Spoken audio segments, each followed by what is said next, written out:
tarde a todos e a todas presentes nessa segunda fase. A gente vai agora apresentar, né, caso concreto e estudo em relação ao caso concreto, de acordo com a legislação. Cada um gostaria de falar alguma coisa? O primeiro, gostaria? O Jefferson? Não, vamos dar uma conta aqui para acabar o comentário. Então, só. Obrigado pela presença de todos. Então, a ideia, como vocês ouviram, era a gente transformar a parte da tarde numa reunião de análise pela comissão do Conselho. Só que a gente implica em dois problemas. Um, a comissão não veio. Né? Dois, não houve nenhum recurso ainda que tramitou desde da publicação da lei até a data atual, chegasse algum recurso com base na lei nova até o Conselho. Né? Lógico que isso tem um tempo para chegar e até agora não chegou. Né? Tanto que ainda também está se instituindo, também nomeando a junta administrativa, deve sair a portaria daqui uns dias. Né? Então acho que a gente pode, como a Carla deu o exemplo, deu a sugestão, criar fatos hipotéticos, né? Questões hipotéticas para o uso da lei. Né? O que eu achei legal a gente olhar é a forma que algumas pessoas, eu não vou falar o nome das entidades, até por uma questão ética, como que se manifestam. Né? A gente está com dois processos aqui, com base na lei antiga, que foi para o Conselho, as entidades deram os votos, né? E falta agora ir para a reunião do Conselho, da coordenação inteira, da comissão inteira, para dar a decisão final, para ir para a plenária decidir se vai referendar a decisão, né? Se vai concordar com a decisão ou vai mudar. Né? Então, quando a entidade faz o voto, ela tem que levar em consideração, vocês já viram, por exemplo, na explicação de hoje, que é muito jurídico. Né? Então, a fundamentação de um voto tem que se pautar com o que está no processo. Né? Os membros da comissão do Conselho não vão a campo olhar se o fato aconteceu ou não, até porque o fato já tem um ano, já acabou o fato já passou, ele está nos autos do processo. Né? Então a gente tem que, tipo assim, a manifestação de um voto. Informamos tal, como participante da Câmara Técnica, não tem como fiscalizar ou apurar os fatos narrados através do recurso impetrado pela empresa, visto que não temos como julgar, firmando ou não, a suposta responsabilidade da referida empresa, devido à inconsistência dos fatos narrados junto ao processo. Por esse motivo, voto pelo deferimento do recurso. Eis o voto. Você tem uma opção para todos, assim. Aí eu falo, tipo assim, é óbvio. Vou contar uma história aqui que é interessante. Quando eu fui procurador em São João da Barra, eu tinha uma secretária lá que atuava com a gente, que ela era jurada. Então toda semana ela tinha que ser dispensada para ir para o júri. E eu brincando um dia, eu cheguei e falei, e aí, fulano, está condenando muita gente? Nunca. Eu falei, nunca? Como assim nunca? Não. Mas por que nunca? Você não... Todos são inocentes? São. Mas como todos são inocentes? Porque só Deus pode castigar.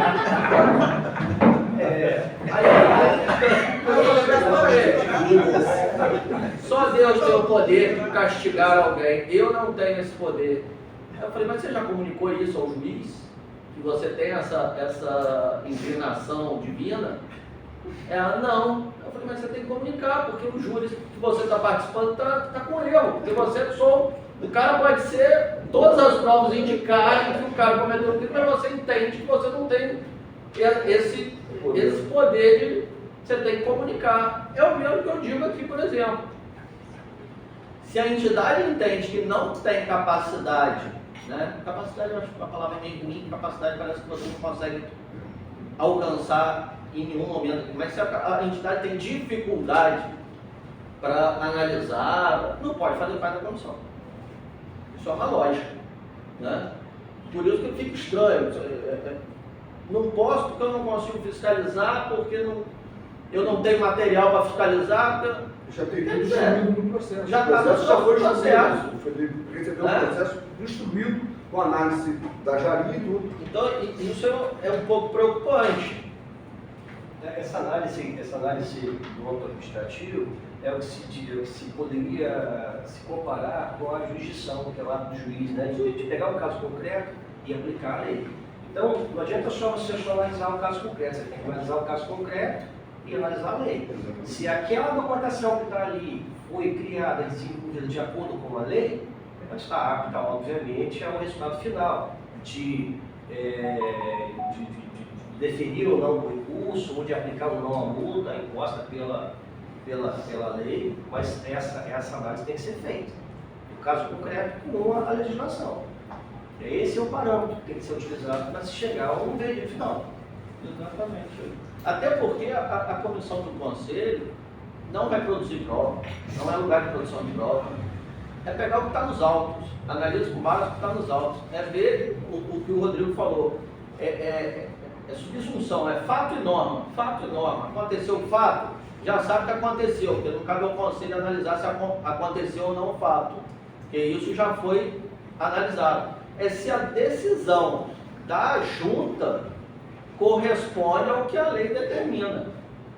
Já não está nem na alçada mais da autoridade fiscal, mas sim do que a junta se manifestou. Então você não precisa voltar lá na origem do problema para saber se a junta agiu certo ou não. Tem que analisar com base na última decisão que houve.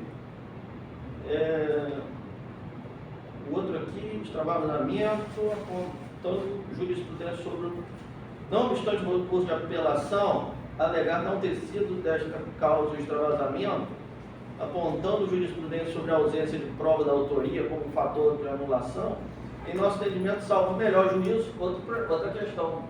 Salvo o melhor juízo quer dizer que alguém pode ter. Quer dizer que está melhor que a sua, né? Tudo indica, Entendeu? juízo, tudo Voto, a crer. voto é o seu voto, é que nem parecer é o que parece ser. Se eu dou um parecer, é o que parece ser sobre aquela questão para mim. Né? Por isso que também parecer não se coloca salvo o melhor juízo, porque salvo o melhor juízo você está dizendo o seguinte, pode ter, eu posso estar errado, também pode dar certo. Né? Aí quando salvo o melhor juízo, logo a questão se deu ao amparo da lei e tal. Logo não nos parece cabível a esta Câmara a discussão jurídica da referida lei. Mas esse aí vai culpar todos os. Sobre todos, esse aí culpa todos. Sobre uma outra ótica. Conversa melhor um pouquinho. Não, eu digo sobre a ótica toda diversa. Um absolve todos e o outro condena todos. Todos. Então, não tem jeito. Digamos assim, infelizmente ou felizmente, não tem jeito. Vai ter que se debruçar na legislação para poder atuar, porque senão não tem como. Né? É trabalhoso, é uma coisa que a gente discute. Eu, particularmente, eu sou da ideia que os conselhos são órgãos, né? São órgãos da administração pública, não são nem inferiores à secretaria, nem superiores à secretaria em termos administrativos, tem atribuições específicas. E eu acho assim, muito ruim, isso não é uma característica de Campos, mas acho que todos os municípios até agora. Eu não vejo, por exemplo, orçamento para conselho, né? Porque ele poderia montar estruturas dentro do conselho diferente das secretarias em si. Aí o que acontece? Não, quem dá o apoio administrativo aos conselhos são as secretarias. E muitas vezes você está analisando exatamente o ato do servidor da secretaria. Sim. Né? Então você é o cachorro rodando, correndo atrás do rabo. Né? Porque você volta, você está discutindo, quem te dá o apoio é quem exatamente você está analisando o ato. Então a gente não consegue ter, mas isso daí é em fase de evolução, acho que algum dia a gente vai chegar a ter essa ideia, né, dos conselhos terem orçamento, né, para financiar projeto, para pagar, poder ter servidor exclusivo, não, mas prestando serviço direto do conselho, né, ter uma estrutura física. A gente está procurando lá de estruturar a Jada e tudo, né, porque na verdade a gente está botando uma pessoa lá para fazer análise do processo antes de ir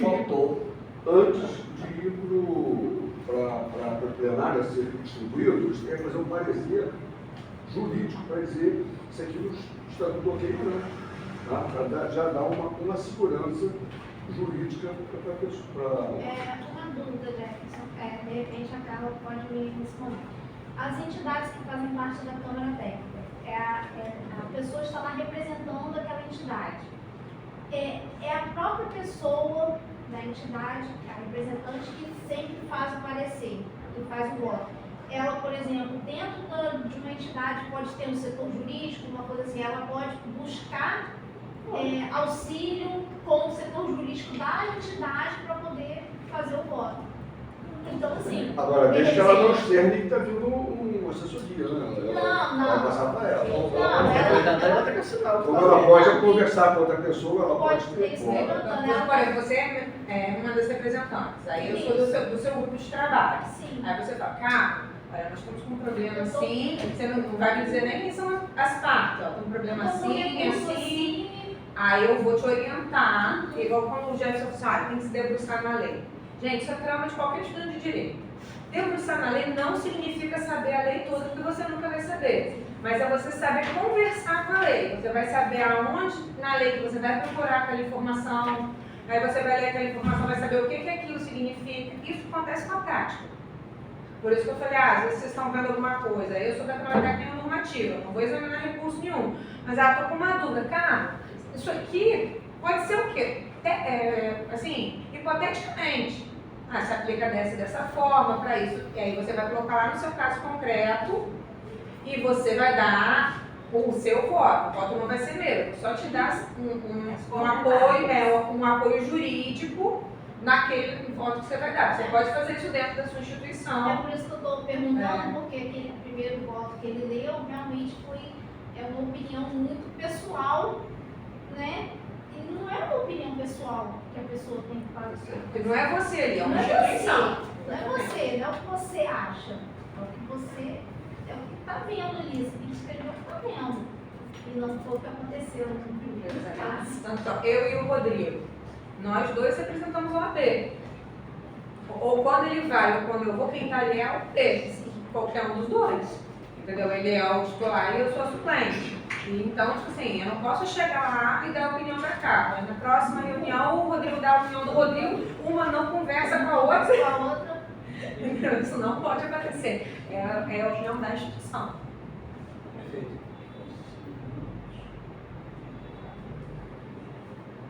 Eu tenho um probleminha aqui de vista, gente. Você quer o meu?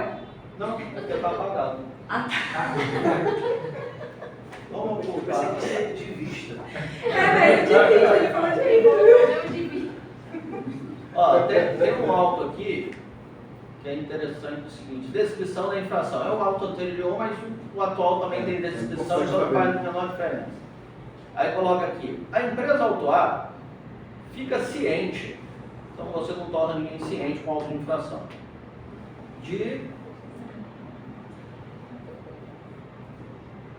fica ciente da multa de 15 mil por ter despejado resíduos oriundos de obra na Lagoa do Taquarussu. Endereço acima. Deposição de recurso fiscal no prazo de 15 dias ao secretário de Planejamento. Quer dizer, sendo que aqui embaixo, no auto antigo, o novo também diz, já diz para onde você tem que fazer o recurso, e não é para o secretário. O recurso anteriormente era para o planejamento. Não é ao secretário, é na Secretaria de Planejamento. E tem Ah, que é? ter o recurso na Secretaria de Planejamento. Estou para a secretaria. Né? Então vamos lá, isso não é descrição de infração. Porque ele fixa a multa de 15 mil, mas aqui já tem um espaço para botar a multa, a sanção, qual é o valor. Ele tem que usar o espaço da descrição para caracterizar o fato. Né? Dizer, No dia tal, assim, exato, no dia foi tal. constatado isso, Se dá para prever um volume, se não dá, qual é o material, qual é. Detalhar para poder o quê? Enquadrar na norma. Aí na hora que faz o dispositivo, né? coloca a lei, coloca aqui, lei municipal antiga, né, 5.419, 5.419 artigos. 2º, 8º, inciso 5º, acho que o outro é o 16 aqui. Lei Municipal 5.417, artigo 9 e 12. Quer dizer, fica um pouco solto, né? Então é um fácil de derrubar. Olha, eu falo que na Bíblia tem não é possível servir a Deus e a Mamon ao mesmo tempo. Então, isso não serve para advogado. Mas advogado tem que ser tudo. Entendeu? Não, porque eu sou uma advogada ambientalista. Mas nem todos os meus clientes são árvores, aliás, um deles. Inclusive, até por questão de não ter conflito de interesses, na hora que a gente foi definir quem que vai ficar numa Câmara de Julgamento de Recurso, eu falei, não sou eu. Porque em alguns momentos eu vou estar fazendo um recurso administrativo. E, gente, não tem nada que eu goste mais no mundo do que um auto de infração mal feito. Todos nós, advogados, só para... Porque foi o que o Jefferson falou. Como o conselho, ele trabalha junto ali na secretaria, e é um processo administrativo, o que a gente tem? A gente tem um ato de um servidor sendo analisado por um outro servidor, que muitas vezes trabalham juntos, e num momento de recurso sendo analisado por outro servidor, todo mundo no mesmo lugar. A chance do advogado se dar bem mínima. Mas, se houver nulidade, inclusive o próprio poder público pode acusar, mesmo que não tenha defesa, mesmo que não tenha ninguém por ele, vai dizer se realmente esse ato de infração aqui é nulo, ele vai jogar tudo por água abaixo. Então, a gente, enquanto fiscal, tem que estar com a leizinha debaixo do braço, e o Renê muito fez isso, colocou lá no nosso grupo, a lei em PDF para todo mundo, está na dúvida, só abrir o PDF e olhar. Estou lavrando um auto de infração aqui, um auto de constatação. O que precisa ter? Onde é que vai estar? Aí eu vou conversar com a lei. Você olha lá no artigo, isso. Ah, fiz isso. Aí tá, beleza. Cumprir as formalidades de validade. Então, e quando a gente está na parte de julgar o recurso, o que o advogado está alegando? Está alegando nulidade do auto de infração porque colocou em real. Então, está alegando nulidade do auto de infração porque não teve auto de constatação prévio e a primeira visita. Aí você tem que saber isso, aí vai lá e vai olhar. Se for caso de nulidade, não tem jeito. Então, à medida que a gente vai trabalhando, isso já vai ficando dentro da nossa cabeça, que você vai incidindo, vai gravando. Não trabalhando, não tem problema na leizinha, está aqui do nosso lado para a gente fazer pesquisa mesmo. Não tem problema nenhum nisso, a gente faz pesquisa até hoje, porque a lei muda toda hora. E para facilitar também, né, esse contato primeiro com a nova lei, o interessante seria que a leitura fosse feita várias vezes e nada impede que, obviamente, a pessoa que for analisar faça remissões, auto-constatação, artigo tal, faz um relatóriozinho para poder facilitar encontrar logo com mais facilidade aquele dispositivo que você vai utilizar naquele momento. O que eu falo de cadeia, isso eu falo de cadeia mil vezes. A questão do fiscal, ela é complicada. Né? Isso eu falando dessa vida que a gente tem isso, até por experiência com outras fiscalizações que a gente já fez cuidando. O fiscal, ele automaticamente incorpora como uma autoridade, que às vezes ele extrapola o que está ali. Isso é uma coisa quase que do ser humano isso. Tá?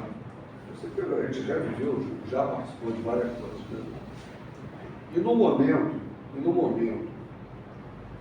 de ter constatado uma infração, o clima sobe. Ninguém gosta de ser multado. Mesmo errado, você não gosta de receber. Você avança um sinal e você não gosta de receber a multa, você acha sempre alguma desculpa. Não é isso? Isso aí é pacífico do ser humano. Então, a gente faz isso, a gente sobe mais um pouquinho. Por isso que a gente está tentando, está buscando uma forma da gente mudar esse comportamento, esse comportamento da credibilidade. Né? O comportamento de você, já falou uma coisa muito, muito importante. A fiscalização, ela é o primeiro passo educativo. Primeiro passo, ela é educativa. Tá? E você, claro, você não vai fazer bonzinho, mas tem coisas que você pode. As ações externas não, mas as ações dentro de uma atividade, a coisa é mais fácil. Mas as externas são mais complicadas, desmatamento, negócio. Às vezes você tem uma pessoa simples, né? Você conversa e ela muda o comportamento deles. Né? Às vezes ela não efetuou o fato, ela vai ainda efetuar, mas tem gente que já age. Então a gente tem que conhecer muito bem a lei. A lei ela tem que estar dentro da gente, entendeu? Para que a gente possa trabalhar no melhor nível que é possível. Entendeu? E aí, se a gente conhecendo, a gente também vai montar um documento correto. Tá? Um relatório de vistoria que retrate tudo, que qualifique tudo, e dá um embasamento. Enfim, aí fica fácil para todas as fases, desde a fase inicial e dos recursos posteriores que está tudo explícito aí. Esse passo que a gente tem que começar a se reeducar. Isso, e é um processo. Então, só para ter uma ideia aqui, ó. 1, 2, 3, 4. Os 4 processos que tem aqui, a descrição é a mesma. Parece então um modelinho. A empresa autuada fica ciente do auto de multa no valor tal por estar funcionando sem licença. A empresa autuada fica ciente do auto de multa no valor de 8.000 por estar funcionando sem licença. A empresa autuada fica ciente do auto de multa de 8.000 por estar funcionando sem licença. Daqui eu até vi para você, não, daqui eu dava do entulho, que também a empresa fica ciente. Isso não é descrição da infração, porque você não está descrevendo o fato propriamente dito, né, que aconteceu. Lógico que operar sem licença é um fato muito simples. Você chegou lá, pediu a licença, não tem licença, está operando sem licença. É bem simples. Mas você não precisa dizer que a empresa é autuada, porque o auto já está autuando a empresa. Né? Então, e nem fica ciente, porque a ciência vai ser pelo auto, pela publicação que vai acontecer. Então, a descrição da infração é realmente descrever o fato. A empresa funciona sem licença. A empresa funciona o que sem licença? Produção de presunto. Empresa que funciona com produção de presunto funcionando, operando sem licença ambiental, ou com a licença ambiental vencida, ou, apesar de possuir licença ambiental, opera em desacordo com as condicionantes X, Y, Z contidas na licença. Né? A diferença para o auto novo é que eu ainda vou ter que colocar as atenuantes e agravantes na descrição. Né? Daí a importância de não realizar na hora, leva para o órgão ambiental, analisa quais são as agravantes, porque são muitas dentro da lei, tem muitas agravantes, poucas atenuantes, como isso aí. Para analisar. Depende do olhar de quem está fazendo o auto de constatação. E aí, não, na lei também a descrição das atenuantes são pequenininhas. São menores. Eu estou na incidência, porque todas as empresas têm atenuantes boas. E aí, com base nisso, faz a descrição. Na hora que eu vou colocar o dispositivo infringido, eu não posso botar a Lei Municipal 9.068/2021. Porque dá a entender o seguinte, o cara descumpriu a lei inteira, do artigo 1º ao último. Porque você diz que ele descumpriu tudo. Né? Então, por exemplo, operar sem licença. Tem um artigo específico na lei de infrações. Eu não preciso botar a lei de licenciamento, porque ali não tem infração. Ali não tem tipo infracional. Então eu não preciso botar. Onde está isso? Está na lei de infrações, que tem lá um artigo específico. Construir, ampliar, Já instalar, colocar em funcionamento, operar, sem licença ambiental. É aquele artigo. Aí vai botar dispositivo infringido. Artigo tal, da lei municipal número tal. Acabou. Né? Não se usa lei federal para essa ação aqui, a não ser que seja uma norma técnica específica, vai usar uma resolução do CONAMA que diz alguma especificidade, né? Só que acredito que vão ser raros os casos que vão acontecer isso, né? Porque, por exemplo, vou fazer uma autuação por poluição hídrica. Se não tiver muito caracterizado o que aconteceu aquilo, só com laudo. Renê está aqui para falar até melhor. Só com laudo que eu vou identificar que houve contaminação ali para poder ter gerado uma contaminação hídrica ou não. Na hora ali não dá. Né? Tem que coletar o material. Né? O que nada impede. Mas como você faz isso? Mas se você tiver um lançamento, você caracteriza. Se tiver algum lançamento claro, você pode. Não, sim. Se o lançamento for naquela hora e a função não é consumida, você Já frente ou não, ele vai desfazer ali. Sim.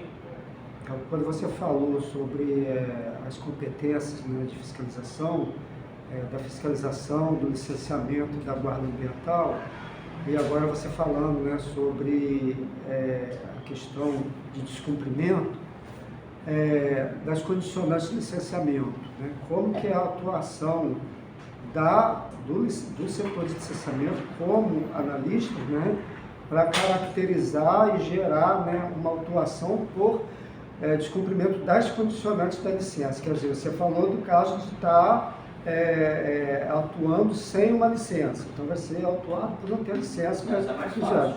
Agora, no caso de descumprimento de algumas cláusulas de condicionante, como é que se dá esse processo, né? Porque você tem um auto de constatação, né? Que é levado para fiscalização, analisar e a partir daí emitir a auto-infração, né? Como é que é esse processo? Então, o pós-licença que você está falando, Isso. vai ocorrer o pós-licença, vai ocorrer como qualquer outra infração, vai gerar um processo que vai averiguar se aquela condição, porque se eu descumprir a condicionante, a licença perde valor, ela não tem validade. Né? Por isso que eu sempre resisto a infinitas condicionantes. Porque infinitas condicionantes é quase você falando para o cara descumprir alguma coisa. Declarar que ela É o quê? não tem mais valor, o órgão legal precisa constatar o não cumprimento das condicionantes e declarar que ela não vale mais, não? Que a condicionante não vale mais. Não vale mais. Existe um procedimento. Não, descumpriu, o descumprimento da condicionante, ela não tem valor. Não, mas pode ter sido por razões técnicas, humanas, etc. Tal, que é atenuante. Como você cancela? Aí você como a Carla estava falando, poxa, mas não foi intenção da empresa causar. Isso aconteceu por uma questão técnica, uma questão humana que pode ser corrigida. Sim, mas aí tem Questão processo humana, administrativo, direito para definir. dependendo do Eu posso estar equivocado, mas eu acho que tem uma condicionante na licença ambiental que diz que qualquer alteração do projeto tem que ser comunicada anteriormente. Qualquer acidente, qualquer coisa tem que ser comunicado. Vamos que eu vou Ou então eu entendi errado. que vamos história, faz uma poluição, aí o filho de manda tem que vir de São Paulo, leva 2 semanas, ele tem que paralisar, mas tem lá. Vamos tocar porque houve um problema técnico, depois e vou Você constata e avalia. tratar Vai ele. depender de caso a caso. Por causa de uma falha humana, uma falha humana, o Edufan foi uma falha humana. Morreu 300 toneladas de lixo. Foi uma falha humana. Sim. O caminhão chegou de madrugada, lá na empresa, chovendo muito. O cara foi fazer o transbordo, vazou, só que o tanque de transbordo estava aberto. De madrugada. 300 toneladas de lixo. Foi uma irresponsabilidade. Uma falha humana. Falha humana. Mas com a gravidade. Você falou isso, então vai depender da falha humana. Exato, da gravidade, Às vezes, da extensão do dano. Sim, aí o relatório vai dizer o fato, agora você vai autuar. Depois você vai, o recurso que vai Para esse caso específico, o dano foi muito grande. A gente consegue Então, gravar. a gente tem que tomar, olha só, a gente tem que tomar cuidado com algumas coisas. Não necessariamente uma infração ambiental causou dano. Sim. Também tem essa questão. Pode ser, até porque a avaliação de dano é feita no processo civil. O exemplo que você deu foi para licenciamento, né? Pode não causar Você pode não ter licença ambiental, não está causando dano nenhum, mas você está cometendo uma infração ambiental. Né? Então a gente tem que tomar cuidado com isso. Essa palavra dano, juridicamente, não tem o nosso entendimento que a gente tem. Mas os vários são mais Estou falando, não tem esse entendimento. A gente escreve dano às vezes e aí para. Tá? a gente separa. Separa. A gente separa. Porque o dano nem sempre também pode ser avaliado. Tá? Nem sempre pode ser avaliado. É complicado. Isso é uma das grandes discussões da questão ambiental, é a avaliação do agente de dano. E as que tem são erradas. Normalmente são erradas. Tá? Você não pega toda a história, todos os fatores que levam aquilo. Você vai para a posição prática. E agora, você falou a questão da falha humana, foi isso? Falha humana, na maioria das vezes, integra uma dos três elementos da culpa: negligência, imprudência ou imperícia, que gera a falha humana. Então, gera a responsabilidade, porque está na culpa. Eu particularmente, fui testemunha em alguns processos do Ministério Público.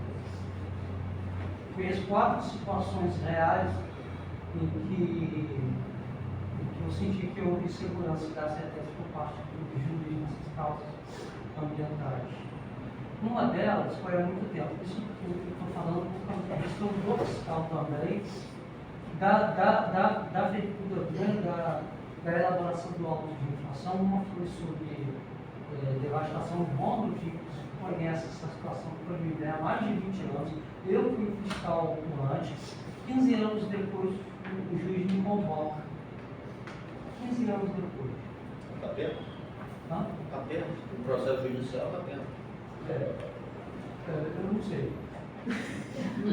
Eu sei que aí me convocou e convocou dos outros colegas, porque ele só quis me ouvir. Eu sentei lá e tal, o promotor ficou olhando para minha cara, né?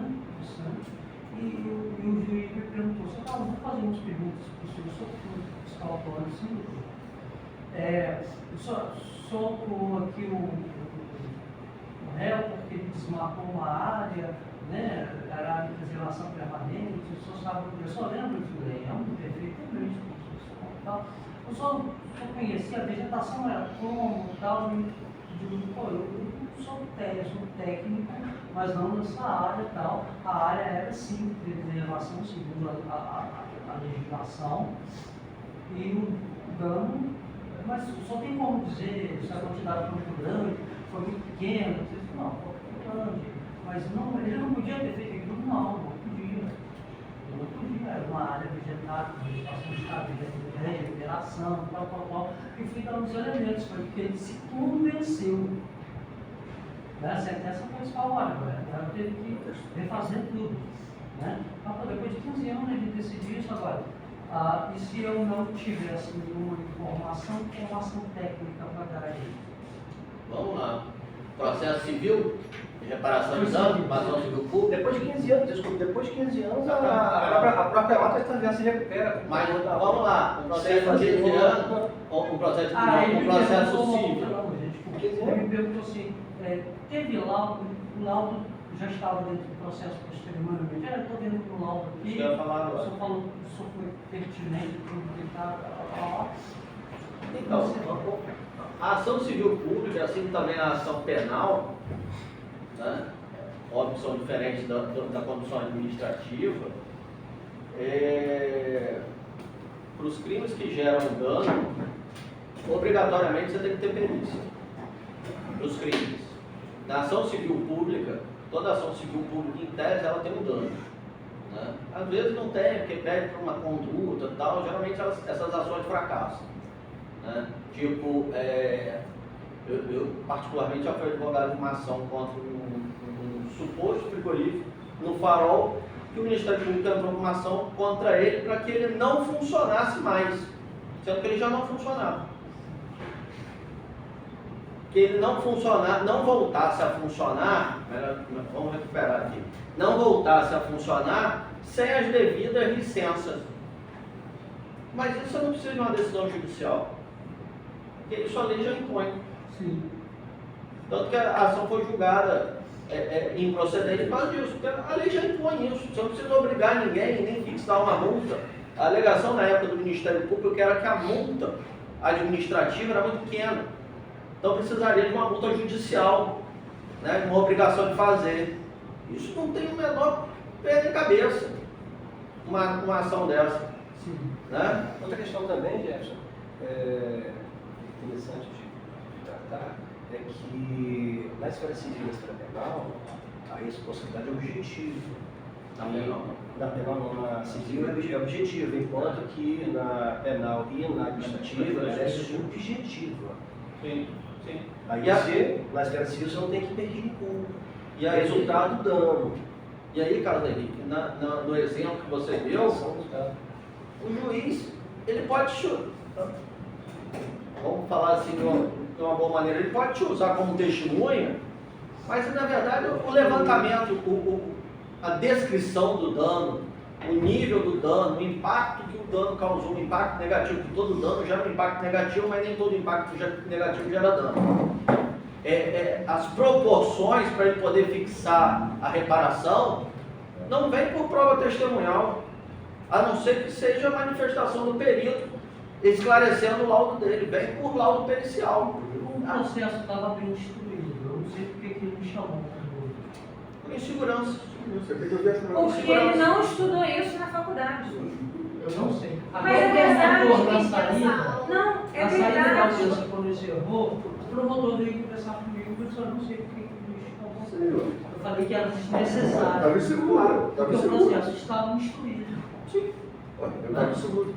Mas ele queria me ouvir da mesma forma. Porque o que você Eu acho que ele se convenceu depois que... Porque a sua existência ali como testemunha em decorrência de você ser fiscal é relatar o fato e não a proporção do dano. Porque você não tem como fazer isso.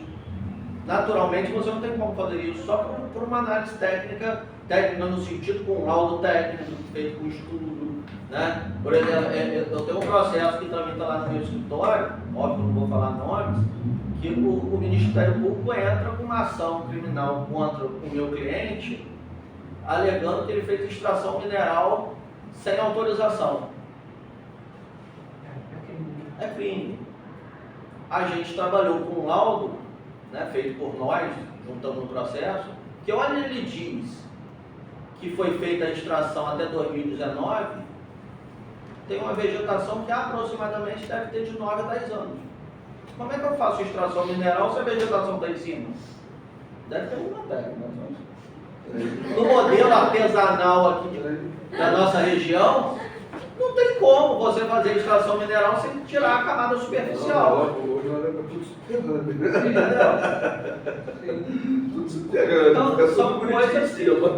Eu poderia, se houver tempo que a gente está fazendo... Não, temos tempo. Teológico, você falou um caso que agora sobre há bastante tempo também a gente recebeu denúncia, né, sobre o aterramento de uma área de base, que era o braço do Lagoa, lá para lá de travessão, também não vou dizer o nome do Cuyo, que era uma denúncia também do Ministério Público e reclamação de alguns produtores rurais que um cidadão havia aterrado uma área de mangue, uma área de base que tinha uma nascente. E a água daquela nascente corria por outras propriedades. E a interferência dele na base havia estrangulado e prejudicado os produtores rurais mais abaixo, em decorrência da falta de de água, né? Por toda aquela questão de desertificação animal, na época, o promotor com o juiz tinha pedido laudo dos 3 órgãos ambientais dos 2 rios. A IBAMA, a UNEA e pediu a gente também. Eu disse, poxa, você pediu ao IBAMA, pediu ao UNEA, está pedindo a gente o quê? Nós fomos lá. Eu não tinha conversado com nenhum outro representante dos outros órgãos. Eu lembro que foi até eu e meu colega Giovanni, que nós somos técnicos ambientais, né?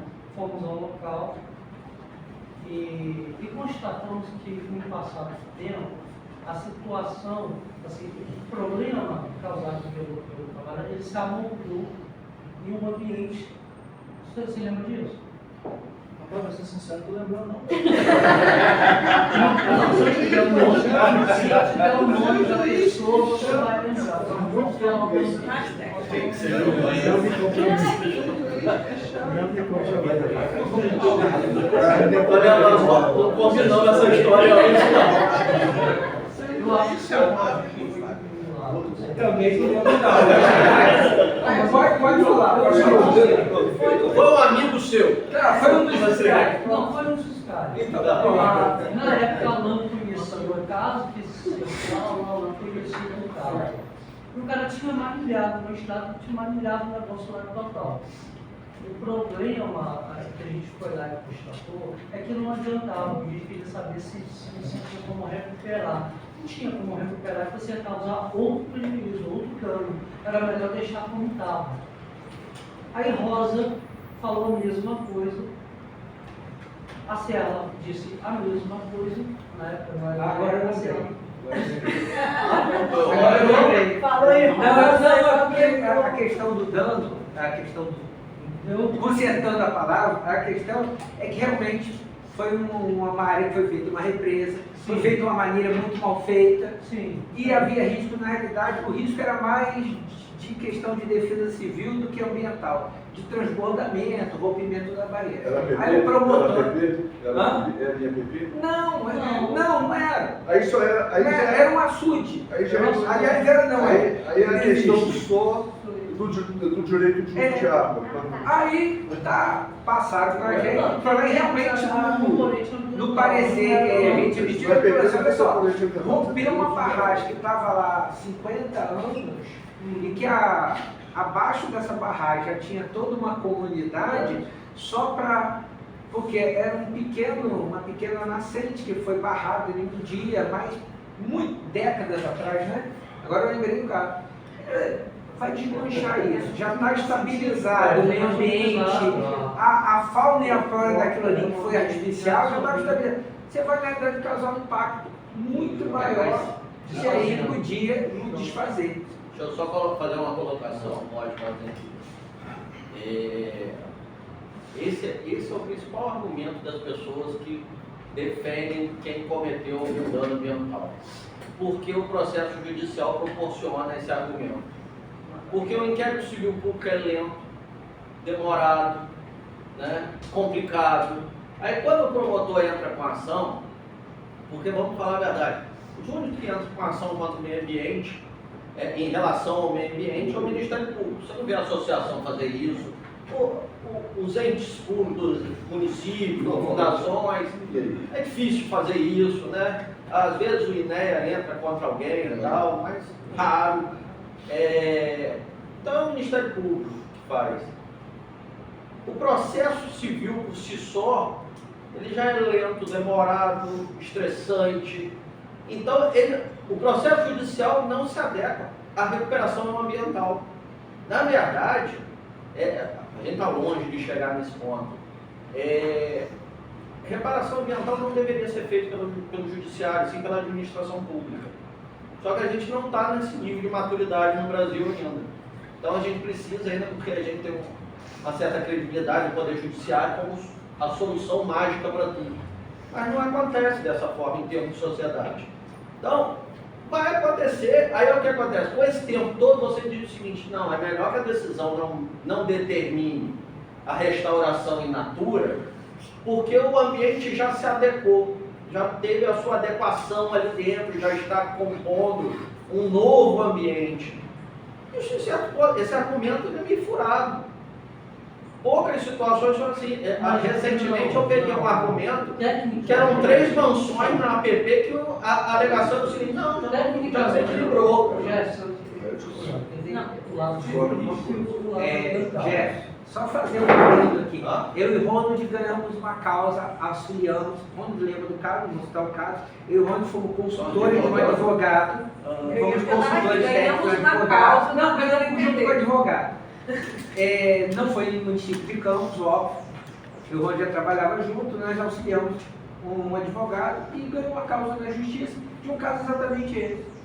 Um estabelecimento construído em APP há décadas, era na realidade uma casa desde a época colonial. Pois é, não, mas Aí, mas só que o cara deu uma exagerada, aumentou algumas coisas, e a gente conseguiu convencer com um laudo que o Ronald fizemos, você lembra disso? Mas aí teve um pouco de Teve diferença em relação a esse caso. A diferença é que, tipo assim, porque mostrou ali, que a demolição ia causar um dano ambiental tão grande e propôs ao juiz uma compensação ambiental. Exatamente, ou seja, a pessoa simplesmente construiu uma piscina dentro do leito do rio, do córrego. Não foi Neymar, não, gente. Não foi esse caso Então nós entendemos que a demolição do prédio, que está muito próxima ali do córrego, poderia causar realmente um impacto muito grande, mas que aquela estrutura que foi colocada no leito deveria ser retirada, isso a gente colocou no parecer, e deveria ser feita a recuperação como compensação da revegetação ciliar do leito do rio. Algumas situações dá para ser isso, mas isso não pode ser a regra.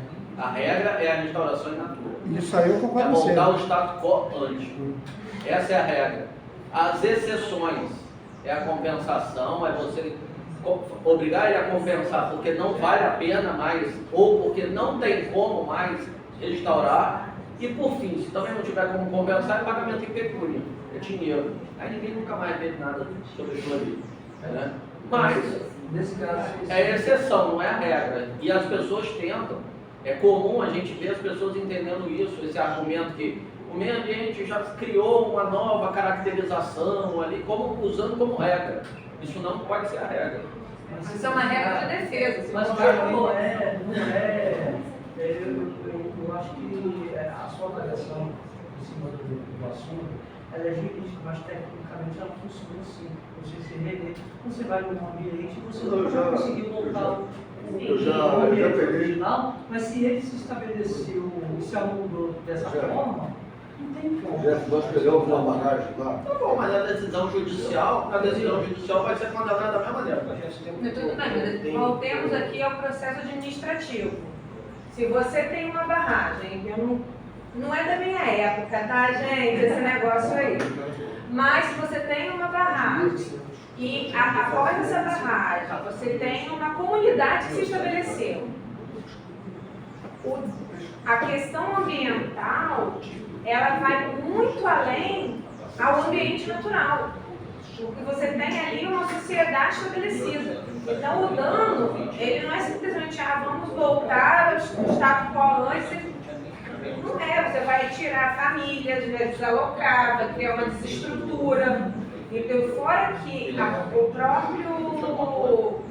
a própria água passando por aquela comunidade vai gerar uma série de entulhos das construções. Então, é um negócio muito amplo, concordo com você. Em alguns casos, ainda que fosse judicializado, não seria feito, porque tipo assim, é desproporcional a medida. Isso é uma coisa que, embora não exista esse direito ao dano já consolidado, isso não existe mesmo, existe a ponderação. E nós temos que ter o princípio da razoabilidade de ver o que até aqui vai ser realmente melhor ao meio ambiente e o que até aqui eu estou fazendo só para dizer que eu posso.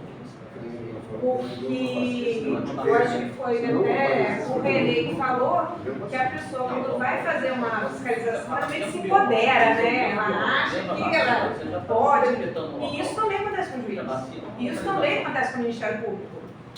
Então, a gente, enquanto estudiosos da lei, aplicadores da lei, cada um no seu lugar, porque não existe hierarquia entre defensoria, Ministério Público, juiz e advogado, está todo mundo ali tentando aplicar a lei, a gente tem que evitar que algumas ações desmedidas só para dizer, ó, eu posso, o meio ambiente é imutável, eu vou causar um dano natural à sociedade. E para isso existem os técnicos, os pareceres.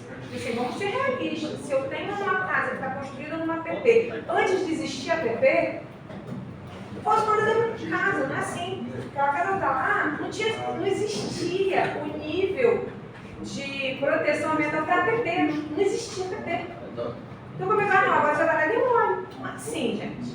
Não é só assim, como parece ser, assim, não pode, tem que tirar, não. Tudo tem que ser analisado e a questão histórica é muito importante. Você não pode exigir que uma pessoa que não tinha uma obrigação legal de deixar de fazer, tenha deixado de fazer. Até porque ela não foi no momento de negligente, porque ela não existia nem a lei, nem a norma, nem o conhecimento. Exatamente. Não foi impedida, ela não cometeu ela não tem culpa, ela não tem jogo. Exatamente. Ela No caso ali, o que ela fez de errado? Ela roubou a piscina na letra do rio. Agora, isso está errado? Então Aí tira. ela teve que tirar, Isso a casa não. Isso é errado. Então tira. Agora a casa está lá. Vai fazer o quê? Posso comentar sobre o caso? Claro, pode comentar. Não, pode comentar, pode até ir mais pra frente, você está muito escondido aí. Recentemente eu fui a um workshop do pessoal da UFRJ sobre eu até me pediu para eu e para ouvir, né, o pessoal da UFRJ está fazendo a consultoria para a Petrobras sobre o descomissionamento das estruturas do fundo do mar. Então, eles colocaram um assunto que a gente extrapolou, que tinha algumas entidades representativas da sociedade na área ambiental, cidadania, colônia de pesca, etc. Que eles não tinham, quando eles estavam na capital, eles não tinham ainda acesso a esse tipo de informação. Por isso que eles fizeram um workshop. Eles precisam entregar à Petrobras esse relatório da questão dos impactos dessa coisa, sem contar a questão do êxito, que aquilo é aquelas estruturas para se transformar ele precisa ser estocada, transportada, né? Que impacto isso tem no ambiente novamente, porque houve um impacto na colocação daquilo, um impacto. Como é que o poço vai ser fechado? Haja visto, aí foi o que a sociedade lá presente, bem representada inclusive, falou, olha só, a área de produção da nossa região é uma região de pesca, existe comunidade de pesca, existe aí o pessoal lá do cetáceo, né? Cetáceo é baleia, golfinho. Falou sobre a questão dos cetáceos. Eu lembrei sobre a questão das tartarugas marinhas, que é uma área de desova, esse negócio. Como é que isso vai ser avaliado? Claro que isso no segundo momento, porque a consultora da UFRJ pediu todos os contatos para fazer esse diálogo. Né? E quem estava lá. Como vai ser esse transporte? Para onde vai isso? Como isso vai ser afetado? Como isso pode afetar as comunidades tradicionais e a fauna local? O assunto que era mais direcionado para uma coisa, ele se estendeu. É claro que ela, ao final, fez um debate maior com todo mundo e ela não podia passar para colocar no relatório dela. Então, aquilo que a gente estava... vai ter que ser feito. Mas já está sendo feito Já está isso. sendo feito. Mas já está sendo feito isso. Já está Mas vendo. agora a preocupação... Sim, porque o volume está mais aumentando. Exatamente. O volume está aumentando. Exatamente. Mas é uma questão técnica que Sim. você vai depois ver quais são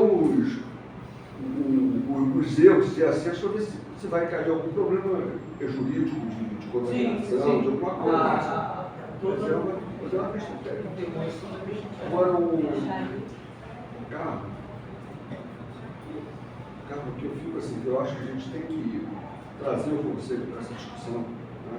A gente está fazendo conselho hoje, porque a gente vai ter uma Câmara Técnica que vai analisar na segunda instância final e essa votação vai a plenário. Não é isso? Por isso que eu digo, então a gente tem que fortalecer essas coisas cada vez mais dentro do conselho de entendimento, coisa da lei, né? E também a gente cada vez mais embasar melhor os pareceres para que eles fiquem mais fáceis de leitura, né? Precisas não, mas com maior facilidade de entendimento, porque a situação ela é complexa. Ela é complexa. Mas hoje existe um entendimento, inclusive judicial. O Conselho Nacional de Justiça, ele tem um projeto de abolir os juridiquês. Porque o objetivo da comunicação é eu falar e você entender.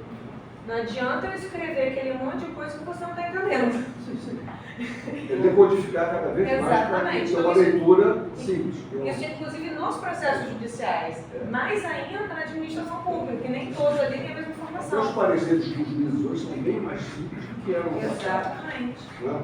Agora, a gente, enquanto representante da área jurídica, a gente está aí à disposição para termos outros encontros de forma que a linguagem fique acessível a todos. Tanto nós, enquanto representantes da OAB aqui, ou quanto da Câmara Técnica Normativa, você pode contar com a gente. Eu falo aqui em nome dos dois meninos também, que eu sei que eles concordam. Eu acho que a gente vai ter que botar alguns temas desse lá no Conselho, alguma discussão, e a gente começar a identificar onde está começando a surgir algumas dificuldades e trazer alguns esclarecimentos sobre aquelas dificuldades. Sim. Né? Onde eu vejo a parte de conceituação, para mim, é a questão fundamental. Ela é subjetiva de uma certa forma, mas ela tem que ter uma linha, né? Você tem que ter uma linha. Eu vou te fazer uma proposta na hora do coffee break ali. Não vou fazer na frente de todo mundo não, que é muita testemunha. Mas a gente, de repente, consegue fazer tipo uma cartilha, entendeu? Não sei, é alguma coisa que já decodifique e fique de fácil entendimento para todo mundo. Simplifique, né? Simplifique, Vamos pensar nisso direitinho, para ver como a gente pode fazer para já dar uma simplificada.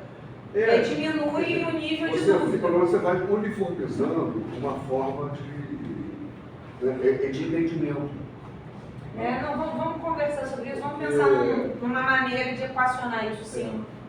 Porque eu, por exemplo, toda a minha vida pública, né, a minha preocupação sempre foi, eu sempre me coloco no lugar dos outros. Sempre, não é que eu vou afrouxar, entendeu? Mas eu me coloco para as coisas tentar ficar claras e ficar fácil de entender, né? E aí você tem um nível de diálogo muito melhor e de entendimento melhor. Entendeu? Então, por isso que eu acho que quanto mais a gente trazer isso aí para melhorar o nosso padrão, eu penso mais. Em relação a essa questão também, a OAB se coloca sempre à disposição para poder fazer mais eventos como esses aqui, sempre que for necessário, para poder a gente trabalhar mais a prática da legislação, da aplicação da lei, né, como tudo. E a casa está aberta para vocês aqui. Eu já milito há muito tempo nisso. Mas tem horas que você tem dúvida de algumas coisas, né? Não tem jeito. Sempre você tem situações novas, né? É uma dinâmica muito grande, né? Vai trabalhando. Eu acho que o objetivo é exatamente isso aí. E essa diversidade de formações é enriquecedora para todo muita mundo. coisa. Porque se eu tivesse preso só na lei, eu não ia dar dois passos. De legislação, é uma gama de legislação enorme, né? E a gente, a sorte hoje você tem isso aqui que você vai lá e consulta rapidinho, né? No ano passado a gente tinha que saber tudo de cabeça, nessas legislações que hoje são muito. Isso é terrível porque isso diz qual é a minha idade, né? Mas eu comecei tendo que ir em todas as bibliotecas procurar as coisas, não tinha isso. Hoje tá bom. Hoje está muito simples. E o o fato acesso de à estar. informação é muito grande. O fato de ter esse acesso à informação, eu acho que parece que as pessoas estão se informando menos. Assim, elas não querem ter aquela bagagem interna, porque elas acham que se elas procurarem ali rapidinho elas vão ter. Meu filho acha o celular da minha mãe a coisa mais inteligente do planeta. Ele fala assim, mamãe, o celular da vovó sabe tudo. Porque qualquer coisa que ele pergunta, a mamãe vai lá, acessa e responde ele. Mas a questão é o conceito, por exemplo. Como a gente foi lá na base, deu muito, procurou, o conceito ficou. Quando você lê por ler, o conceito Não vai fica. embora. Pois é. Não fica. A questão é conceitual, entendeu? Até para você sair da subjetividade ou minimizar ela, você tem que ter o fundamento fazendo o conceito. Isso é tudo. Eu estou aqui pensando porque, como o Jefferson falou, a gente tinha uma ideia para essa parte da tarde, porque acabou não acontecendo por outras questões. O que não invalidou a nossa parte da tarde, porque a gente veio esclarecendo outros pontos, mostrando os casos que já aconteceram. Mas eu acho que realmente seria importante, se a gente conseguisse se organizar num momento, que pode ser aqui na OAB ou pode ser na secretaria, que a gente julgasse um recurso. Ainda que fosse um recurso hipotético, que vai dar um pouco mais de trabalho para a gente criar, porque a gente tem que criar a infração, a defesa e o julgamento, para poder a gente chegar no recurso. Mas ainda que seja assim, porque eu acho que a gente tem que conseguir saber como é que se estrutura, porque senão na hora que chegar o primeiro, vai ficar todo mundo em pânico. E outra coisa que a gente também tem que trazer é que a gente aprovou a portaria de funcionamento do julgamento do recurso e eles também precisam saber como é que funciona, porque para tudo tem prazo. Tem prazo para você fazer o parecer, tem prazo para você apresentar, tem prazo para apresentar para a gente, como plenária julgar, tem prazo para a plenária julgar. Então isso é uma outra coisa que a gente tem que colocar para poder, se eles chegarem com o primeiro recurso para julgar, não sabendo nem como é que funciona os prazos de julgamento, também vai dar um problema. Então a gente já pode pensar aqui, se programar numa forma de fazer esse tira-teima, assim, mais mão na massa, e a gente conversa mais diretamente com as pessoas envolvidas para que elas também estejam presentes, porque também Semana do Meio Ambiente, todo mundo tem essa questão de demanda ambiental para tudo que é lado, nosso presidente aqui está com uma demanda, o presidente do comando está contra a demanda, porque é Semana do Meio Ambiente, mas extra Semana do Meio Ambiente a gente pode fazer uma questão mais fechada para debater isso e conseguir julgar um recurso ainda que hipotético. Para quando chegar o recurso, a gente saber para onde vai. Entendeu? Eu acho que a gente pode pensar numa forma de fazer isso também. Eu acho assim, que tudo que foi falado, tanto na parte da manhã como agora à tarde, alguns pontos, no meu ver, ficaram muito bem claros. Eu acho que contribui muito, pena que o pessoal da Câmara Técnica de Recursos não estava presente, né? A única entidade presente é o Meio Ambiente, né, que também faz parte, mas nós temos também a Fundenor, né, a Secretaria de Desenvolvimento Econômico confirmou presença, mas provavelmente teve algum imprevisto, mas tinha confirmado. O Isobras, que falou que não poderia vir, mas que o suplente dele também teria dificuldade, né, a Associação de Produtores Rurais São Martinho, que confirmou presença, também não veio, são esses os membros, né? E a Defesa Civil. Aí completa 3 da sociedade civil, 3 do poder público. Então eu tenho certeza que se eles estivessem aqui, seria ainda muito mais enriquecedor, porque eles estariam instigados, né, já como membro da Câmara Técnica, tirar as dúvidas deles, né? Mas não tem dúvida de que foi falado coisa muito interessante. Quando o Jefferson, por exemplo, fala sobre o auto de infração, que você tem que tipificar, né? Não, você não está dando ciência, está tipificando. Eu acho que é um fator muito interessante para o pessoal que está aqui da fiscalização, né? Ter, né, essa preocupação em ter o auto mais bem qualificado possível. E também, Jefferson, a questão de ficar muito claro para a Câmara Técnica o que é sua competência, o que cabe você analisar, né? Como você colocou. Eu não tenho como ir no local para vistoriar tal. Aí você falou muito claramente, você está analisando os fatos concretos do processo, tem que analisar o processo, você não tem que fazer segurança. Mas para mim, já ficou um pouco na dúvida, eu queria que você falasse um pouco sobre isso, em relação há uma situação, por exemplo, quando você vê o recurso ao fiscal, o fiscal faz a réplica dele, né? A primeira pessoa do recurso, vai para a primeira instância e depois vai para a segunda instância. Você não vê muito fatos novos, né? Então a pessoa insiste em tentar desqualificar o auto, né? A defesa, né? Insiste que ele não causou dano, que não tem prova concreta daquele dano, né? Então, assim, o que caberia à Câmara Técnica, além de analisar ali, né, o que foi a defesa em relação à descrição do auto, se o auto é nulo por algum fato, né, você analisar isso, mas em termos de fato novo. Por exemplo, você disse que realmente não cabe à Câmara Técnica e ao local fazer isso, mas ela pode, por exemplo, pedir alguma informação se ela entender que alguma coisa, que o relato ali não ficou muito claro. Você relatou, a defesa fez um relato, mas você não entendeu bem o relato. Pedir mais algum esclarecimento, a Câmara Técnica tem essa competência, o que é fato novo, entendeu? Assim, falar um pouco sobre isso, até para que a Câmara Técnica, eu acredito que a gente vai ter que fazer mais uma rodada de conversa, né? Porque o Renê falou aí muito claramente da preocupação que os casos que chegaram na Câmara Técnica, você tem prazos, né? Então, de qualquer maneira, esse treinamento a gente vai ter que ter um desdobramento deles. A Câmara Técnica vai ter que ser renovada, porque eu acredito que pelo fato de eles não poderem ter vindo aqui hoje, só um ou outro que justificou, os outros justificaram, da mesma forma como a gente levar os casos da Jada para a segunda instância, a gente também vai ter problema de falta de quórum, a gente vai ter que sanar isso dentro do Conselho, a gente vai ter que colocar esse questionamento se as entidades que foram eleitas, e tem lá a resolução de 2023, né, a resolução número 93, que, né, renovou a composição da Câmara Técnica. A gente vai ter que colocar esse debate, para a gente não correr esse risco das entidades entenderem que não são mais membros. Por exemplo, o Paulo Jorge, da Câmara Técnica de Recursos e Infrações, ele mandou uma mensagem para mim dizendo que não é mais membro.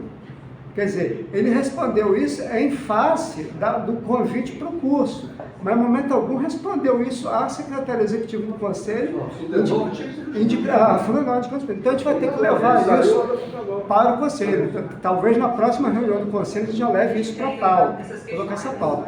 Mas aí, já, só para concluir aí, mesmo que a gente vai ter que repetir isso para a Câmara Técnica, mas como eu tenho um pouco dessa dúvida, não sei se os demais têm, né? Em relação a isso, a fatos novos, a que ponto que o Câmara Técnica pode fazer algum questionamento ou pedir algum esclarecimento, é basicamente isso. Eu penso o seguinte, primeiro, só para esclarecer, você falou que o auto de infração é lavrado, aí o autuado apresenta a defesa e aí o fiscal apresenta a réplica. Essa figura da réplica, ela não primeiro ela não está com esse nome na lei, mas tudo bem. Né? Mas esse era um termo utilizado na auditoria tributária. A gente tinha que fazer questões administrativas. Tá, não. Mas isso permanece, eu também não sei. A palavra réplica não. O ato de réplica não. O que acontece é que, pela lei, antes da defesa ir para a junta administrativa, aquela defesa vai ser encaminhada à gerência e a gerência vai se manifestar.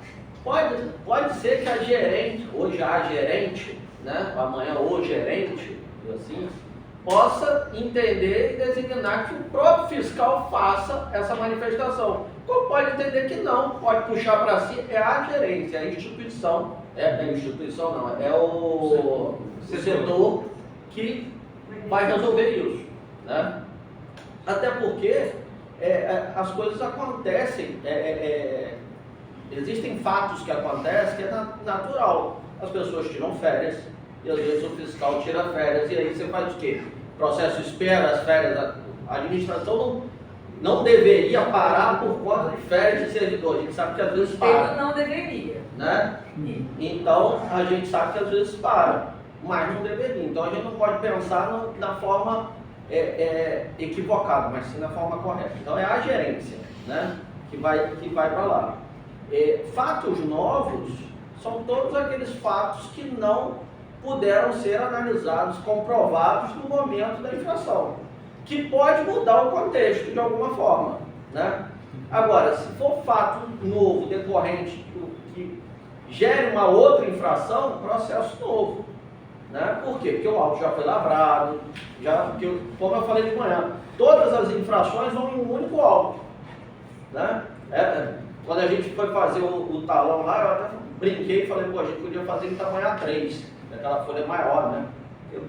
Porque o espaço da descrição da infração ficou pequeno, né? Mas tem que estar tudo ali. Óbvio que o cara pode fazer um relatório, anexar, né, para fundamentar melhor. Isso não tem problema nenhum. Isso apresentando mesmo numa segunda instância, né? Ele acrescentar, ele pode? Não.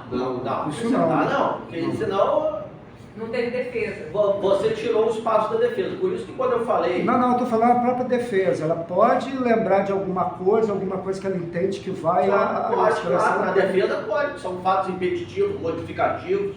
Isso ela pode fazer. A defesa é exatamente para isso.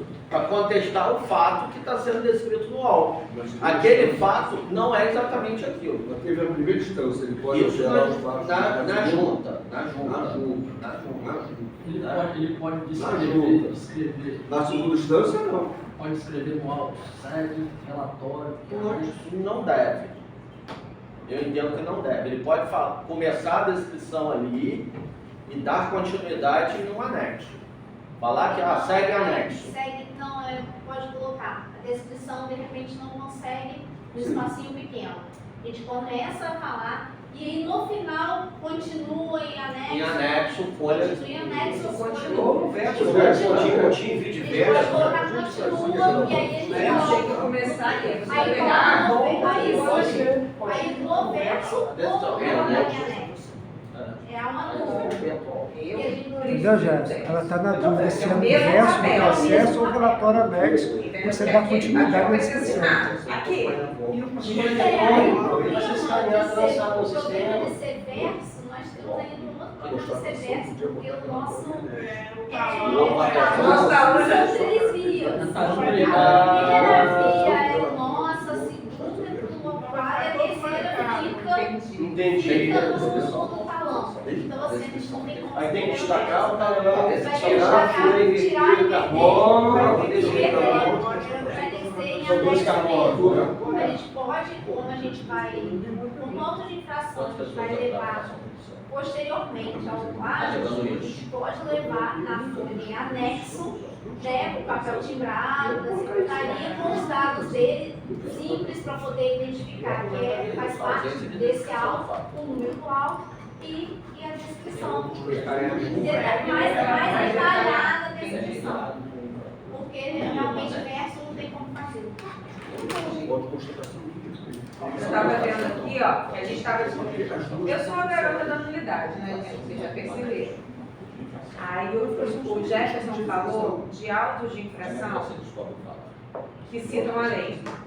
Mas está aqui no artigo 16, parágrafo 1º, que fala do auto de constatação, que é o ato prévio.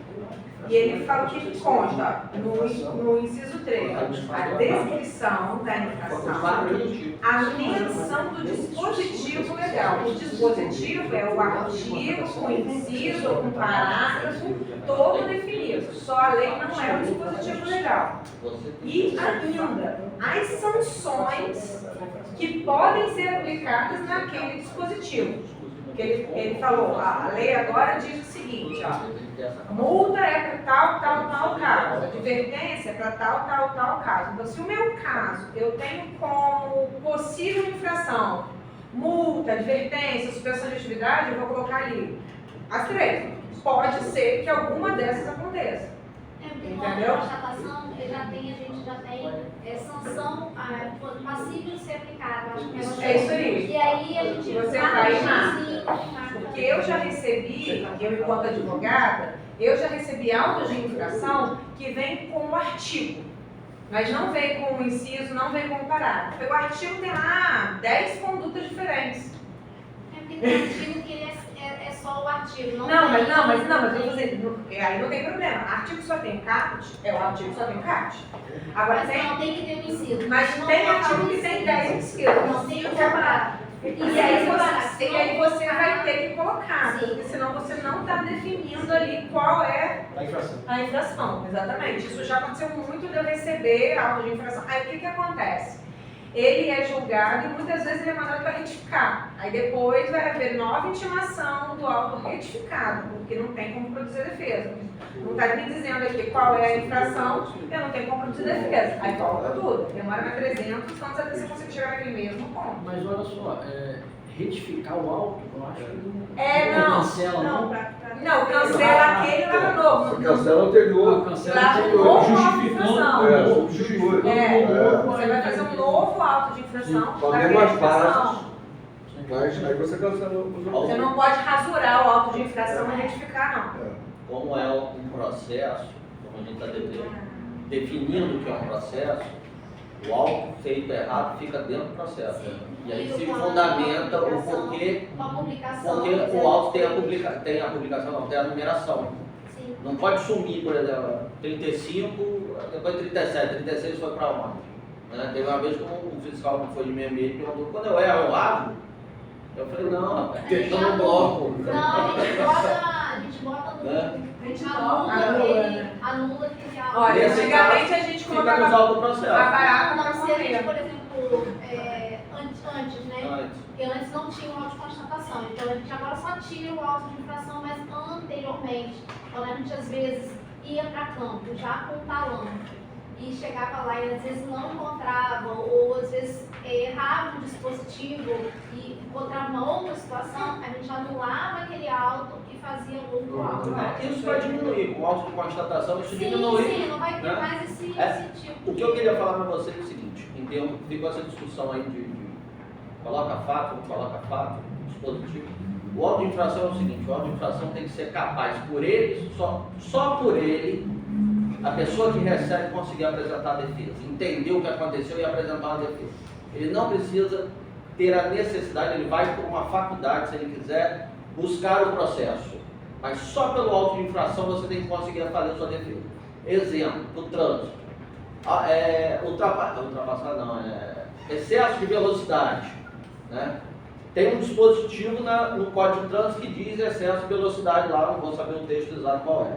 Diz lá. Mas quando a gente recebe a multa, vem lá, trafegando com velocidade acima do limite, no quilômetro tal, aí muitas vezes tem a foto do radar ali pegando você, está descrevendo aonde você cometeu a infração. Porque A hora que você se você só vier excesso de velocidade, você não sabe se foi na BR-101 ou se foi na 356.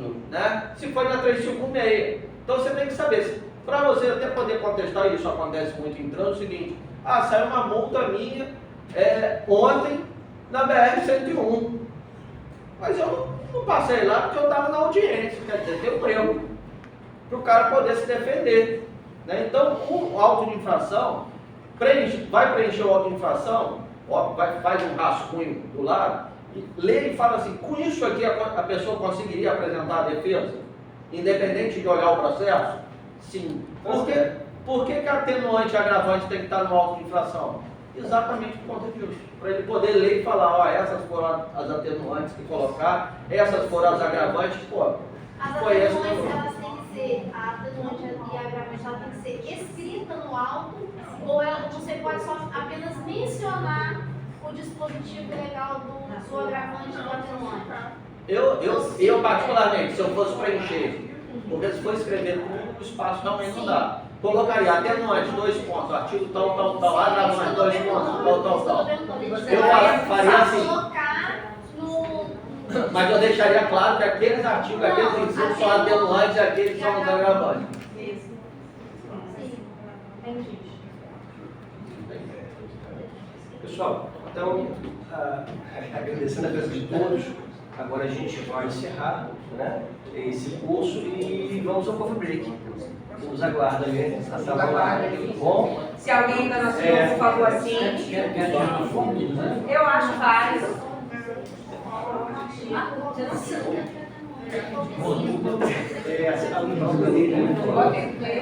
Eu vou pedir para